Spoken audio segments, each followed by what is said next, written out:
Bonjour. Today, real quickly, just want to present to you a little PowerPoint that I used. This is a little PowerPoint I used when we were studying ecosystems. And in our school system, we used the PhD science program in 5th grade. The unit on ecosystem focused as a theme the mangroves. And so this is just a little PowerPoint with some information about the mangroves. It describes what the mangrove is, where they found in the world. Talks about the mangrove tree that is found in the mangrove ecosystem.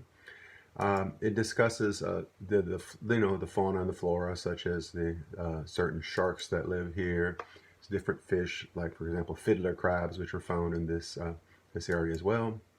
It talks about aquaculture. This is something that is found in the mangrove environments where they would have these certain type of shrimp forms. The word for shrimp in Louisiana French is chevrette, in international French crevette. And however, an issue that comes about is that it threatens the ecosystem because sometimes the forming of these shrimp do destroy, well, they often destroy forests of mangroves. Here's an example of a food chain which exists in the mangrove, and you can see again the arrows go in the direction of the energy, where the energy flows, and you can see any examples of this concept. This talks about, there's also some agriculture. This talks about Gordon Sato, a biologist, a cellular biologist, and and there's a book that went along in English in the PhD science series that we didn't have, so we did a little research to find a little bit about Gordon Sato and how he wanted to use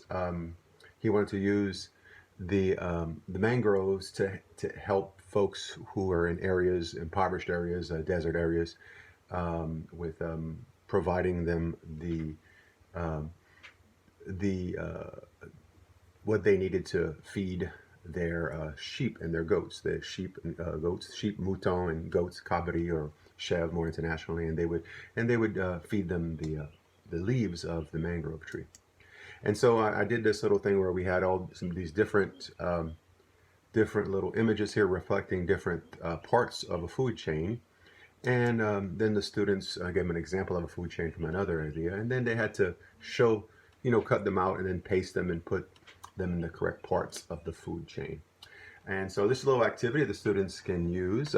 Teachers, if you want to, steal this and adapt it. It's just a little something just to add there to your lessons. But hopefully you might find this helpful. We'll be back later with some more little videos and helpful hints for French immersion students. All right, c'est bon.